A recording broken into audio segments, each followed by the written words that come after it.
I'd like to change course in our interview and lay aside the subject of the Philokalia, although I have the sense that we could continue speaking about the Philokalia for several hours more, at least. And I would like to ask you your thoughts about an experience, an action taking place throughout World Orthodoxy today in the 21st century. And this is the recent creation in all the areas of the diaspora, the so-called diaspora, in traditionally non-Orthodox lands, the creation of bishop assemblies that were mandated by the decisions of the Fourth Pre-Conciliar Conference at Chambésy. We here in America have a very active assembly of bishops of the United States, Canada, and Mexico, of over 65 bishops. It has a very active secretariat and committees and doing various things. And I believe many American Orthodox Christians are at least aware of the Assembly of Bishops, if not in the know about what they're doing. But there's a sense of hope that the Church's unity will be manifested more clearly. And I'm wondering if you would speak to us a little bit about the creation of these assemblies around the world. Perhaps you could share with us what is the real intent, as you understand it, behind the Chambésy decision of the Fourth Pre-Conciliar Conference. Why have the Holy Patriarchs, why have the great men of the Church asked the bishops to assemble in this way?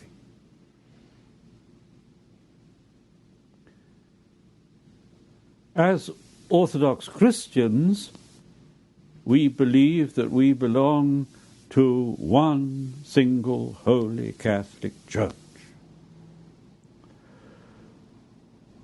And we believe as Orthodox that we share the same faith, the same sacraments. But we have to admit that in practice, during recent centuries, and this goes a long way back, the different local Orthodox churches have often been deeply isolated from one another. Orthodoxy takes up the values of each nation and blesses them. So we form national Autocephalous Churches. And blessing nationhood in this way is something very positive. But it has had the less positive effect of leading to mutual isolation. Mm-hmm. That's one side of the question. Our unity has not been manifested in a visible way. And developing this point, looking at another side of it, outside the traditional Orthodox churches, as we know, in the 20th century, a huge emigration grew up from the Orthodox countries. And here, the Orthodox churches were organized along national lines. So we had a diversity of jurisdictions, of ecclesial families in each country. Whole series of different bishops, all claiming to be Archbishop of New York and all America. And the same thing exists not only in North America, but in South America, Western Europe, Australia. Overlapping jurisdictions. We are one in faith, but not one in organization. And this is a very anomalous situation. Now, the movement following on from the conference in Chambésy in, was it the year 2009? The movement to form Episcopal Assemblies in all the different countries of the Western world, outside the traditional Orthodox territories. This is undoubtedly directed to overcome this isolation and to bring about greater unity. And part of the specific task of these different assemblies is to prepare for the Holy and Great Council of the Universal Orthodox Church, of which we've been speaking for 80 years, though nothing much happens so far. Whether this will be the 8th Ecumenical Council, we do not know, but it could be. And of course such a council would not only involve the Orthodox living in the West, but it would involve the mother churches as well. So these Episcopal Assemblies are part of a wider movement to bring us closer together as Orthodox, so that we may know one another in a way that we do not at present, so that we may cooperate together in a way that we do not at the moment. This may be a long process.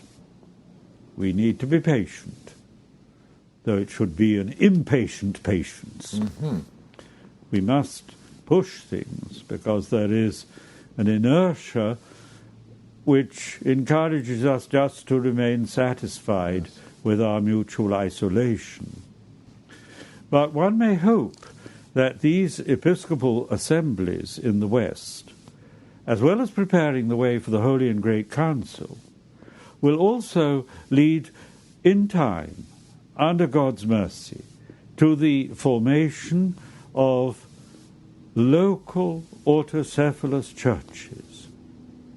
There should not be, here in the United States, different jurisdictions, Russians, Ukrainians, Greeks, Serbs, Georgians, Romanians, Russians, so on. There shouldn't be all these separate groups. There ought to be one single Autocephalous Orthodox Church in America, one local church. Yes. And there should be one local church in Britain, and so on, in the other countries of what used to be called the Orthodox Diaspora, though that term is no longer really applicable. But this is going to take a long time. Mm-hmm. So the Episcopal Assemblies represent a first step in that direction. Now, you in America have had a standing conference of Orthodox bishops in America, SCOBA, since 1960. Mm-hmm. We in Britain have never had an Episcopal Assembly, Pan-Orthodox, until now. But the new Pan-Orthodox Episcopal Assemblies in different countries are not quite the same as SCOBA, because SCOBA, each jurisdiction sent just one representative, if I understand rightly. But certainly with the Chambésy-style assemblies, all the Orthodox bishops with pastoral responsibility, ruling bishops and auxiliary bishops, all are invited to attend the assembly. So you in America have, about 65 probably bishops meeting. We in Britain have only 14 bishops with pastoral responsibility in the country, and of these less than half are actually resident in Britain. Mm-hmm. The first thing is, it is extremely important that we meet together, that we get to know each other. The miracle of Pentecost occurred when the apostles were all together in the same place, as it says in Acts 2. And the Holy Spirit is active when we meet face to face. It's not enough to meet on closed-circuit television or on the internet, though even these instruments might be used by the Holy Spirit. But to meet face to face is vitally important. So already the very fact of having an Episcopal Assembly in each country of this kind, with all the bishops meeting, that's a great step forward. Yes, indeed. But, of course, we've got to go much further than this. It's not enough just to say, it's very nice to meet together, let's all have a big dinner. We do need to discuss detailed questions. Mm-hmm. You have many subcommittees in your American Assembly. We in Britain, with smaller numbers, with less experience of meeting together, have only at the moment 3 subcommittees. One theological, one educational, and one liturgical. But we've already developed quite a number of topics to be discussed. Mm-hmm. Let me give you some examples. We have talked about the ancient saints of the British Isles. Unlike America, the Orthodox who came to Britain in the 20th century were not coming to a country that had never been Orthodox. For the first millennium, the British Isles were in full communion with the Orthodox East. And so we Orthodox in Britain are conscious of our roots in the ancient church before the divisions of East and West. And one of our schemes has been to draw up a list of saints from the early period whom we can commemorate. We have one saint we distinguish as particularly important, St. Alban, the proto-martyr of Britain. Then a list of about 10 to 12 saints who are very well known. St. Patrick of Ireland, St. David of Wales, St. Cuthbert of Lindisfarne, St. Bridget of Ireland, St. Hilda of Whitby, and others. And then we've got a longer list of about 100 names. And we've drawn up details of where the relics of these saints are and to which of the shrines there are regular pilgrimages. Mm-hmm. That's just one level on which we're exchanging information. What cut-off date did you use for the saints, Your Eminence? We use, even though it is somewhat arbitrary, the date 1054, the exchange of anathemas in Constantinople. In many ways, that is too late, because there are already some saints in the West before that date who adopted a position that is not orthodox. In other ways, it's too early, because there were other saints after that date who were fully orthodox. The schism didn't happen suddenly. It was a gradual process. What happened in 1054 had no immediate effect in England. Probably they knew nothing about it. Mm-hmm. I would certainly regard King Edward the Confessor, who died in 1066, as a true Orthodox saint. Mm. And we have his relics in Westminster Abbey. I go and pray there. So it's difficult to choose a date, but we thought 1054 was the most suitable date, but that doesn't mean we include everybody before 1054. Mm-hmm. We have to... But no one after 1054? No one after 1054 at this stage. I see. And other things we've been discussing, just to mention briefly, how do we receive converts into the Orthodox Church? Mm-hmm. Now here we have an enormous variation of practice. Yes. The Russian Orthodox Church outside Russia rebaptizes converts, as they also do on the holy mountain of Athos. The Russian Church of the Moscow Patriarchate, and this decision dates from 1757, has as its basic rule that Roman Catholics can be received without chrismation, simply through confession and absolution. most other churches in between receive converts by chrismation. So here we have a huge difference of practice between those who rebaptize and those who do not even demand chrismation.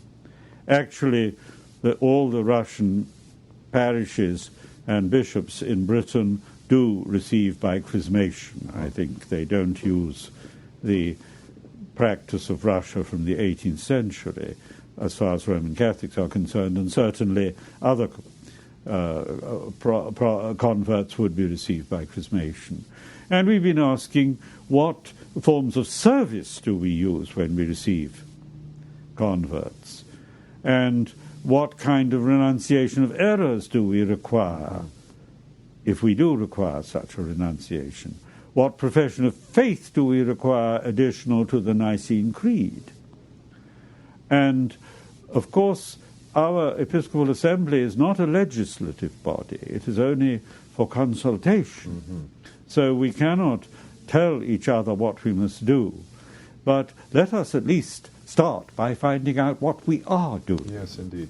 We're also working on agreed translations of the Lord's Prayer and the Creed, making a comparison of all the different texts that we're using among Orthodox in Britain.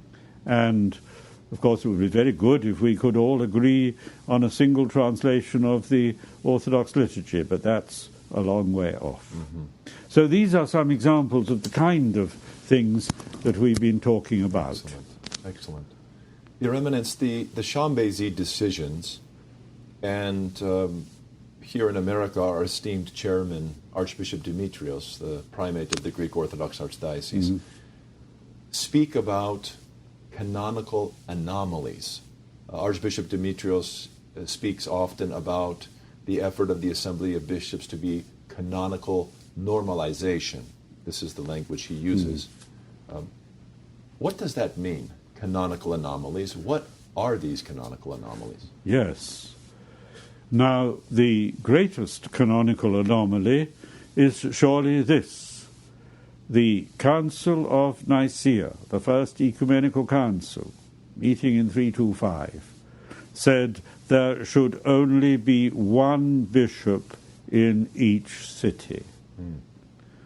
And what do we see if we look at New York or London and many other cities? Any number of Orthodox bishops side by side. Plurality of jurisdictions. Actually, I don't much like the word jurisdiction. It's a hard legal word. Solzhenitsyn said it's not to be found in the Gospels. Actually, in the authorized version, King James Bible translation, the word jurisdiction does occur once. And it says, when Pilate heard that Christ was from Herod's jurisdiction. So that's the associations of jurisdiction, Pilate and Herod. However, let us not dwell on that. So this is a canonical anomaly, all these parallel jurisdictions, when there ought to be one ruling bishop in each place, and if there are other bishops, then they should be auxiliary bishops under him. So in that sense, all the Orthodox bishops in the Western world are uncanonical. It's rather dangerous to say, I am a canonical Orthodox bishop and you are not.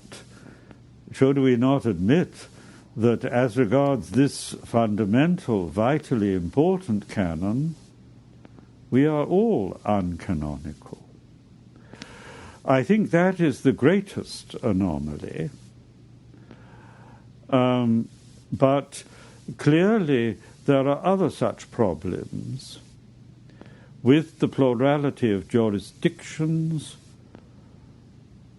a priest who gets in trouble with his own bishop will perhaps go to another bishop. And the other bishop may not always be careful enough to inquire from the original bishop why this priest is in trouble. Sometimes bishops are all too ready to go scalp hunting and to get a few more clergy. That's one of the things we've been looking at in England, what procedure we should follow for clergy wishing to move from one bishop to another. We've tried to work out a quite tight procedure so that priests who are in difficulty don't play off one bishop against another. And the same applies to candidates for ordination. They may be turned down by one bishop and they'll go to another bishop and won't tell him that they've been turned down. And so again, we've suggested England is very much smaller from an Orthodox point of view than the United States, but we've suggested that we should exchange information as to who we have who are candidates for ordination, so that, if one bishop might say, I know that person and I refuse to accept him as an ordinand. And so we need to pool our information there. So these are, I think, again, anomalies in our church life that need to be corrected. Your Eminence, why is it important for us to follow the canons? What's the harm? Some perhaps might be asking this. Well, we have these historical realities that have led to our divisions, practically speaking. Yes, we know that they're out of accord with the canons of the Church, but there hasn't been that much harm. What would you say to someone who says something like that? The canons, basically, are an attempt to apply dogma to daily life. Now, the dogmas of the Church, especially the doctrinal decrees of the 7 ecumenical councils, they are unchangeable. But the canons, because they are an attempt to apply dogmas to daily life, and because daily life is infinitely varied, cannot have the same lasting and unalterable quality. So already in the period of the 7 ecumenical councils, you'll find later councils alter the canons of earlier councils. Canons are important because they do embody very often fundamental doctrinal points. For example, the canon saying there should be one bishop in each city. This is related to the Eucharistic nature of the Church. The Eucharist gathers together around one single holy table persons of all professions and backgrounds, languages and nationalities, all in each place. Now, of course, as the number of Christians increased, so you had plenty of parishes, and different parishes would have different languages and different character. But in principle, the Eucharist unites everybody, and that's why the bishop, as the president of the Eucharist, should be one person. Yes. So one can see that this canon, even though we can't apply it exactly today, has behind it a doctrinal significance.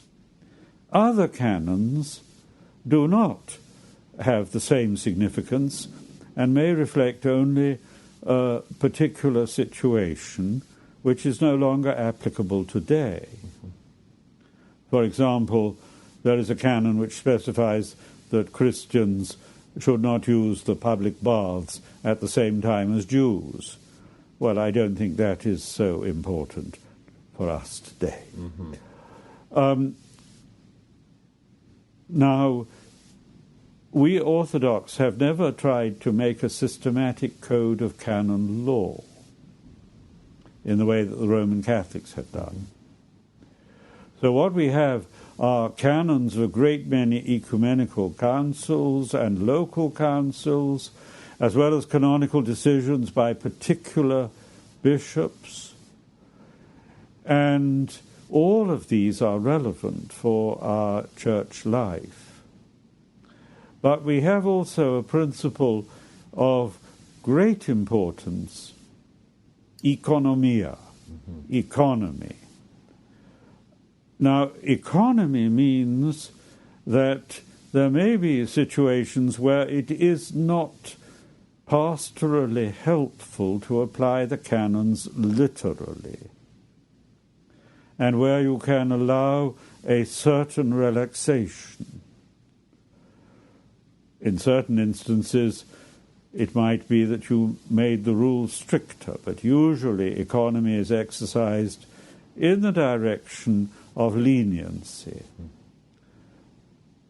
To give some examples, the canons say nobody should be ordained priest before they are 30 or deacon before they are 25. It is quite common for bishops to ordain people younger. Another example, perhaps a less simple one, the canons say you should not pray with heretics. Now, if we applied those canons literally, it would mean first that we Orthodox never attended the worship of other Christians, and there are some Orthodox who do follow that rule. I don't. But it would also mean that you would never allow any non-Orthodox to be present at the Divine Liturgy.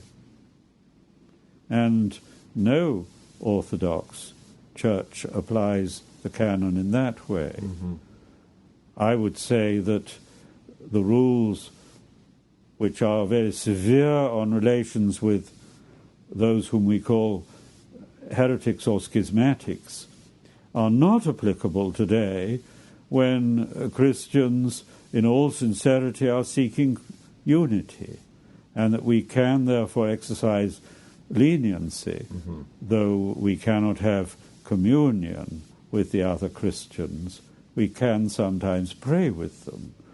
So I would say the situation has altered since the days of the early church. Not all Orthodox think that that is the correct view, but this shows the complication of applying the canons to very varied situations. In general, we Orthodox do have a consensus about how the canons are to be applied, but there are lots of small differences, and perhaps that is inevitable because circumstances differ not only at different times in history, but in different places at the same time. So let us remember, canons are necessary, they are part of the pastoral life of the Church, but the Church does not depend upon law, it depends upon love. Let us love one another, as we say in the Divine Liturgy. Thank you very much for your time, Metropolitan Kallistos. I ask your blessing. So, God bless you, and I hope some of this will be useful for you. I believe so.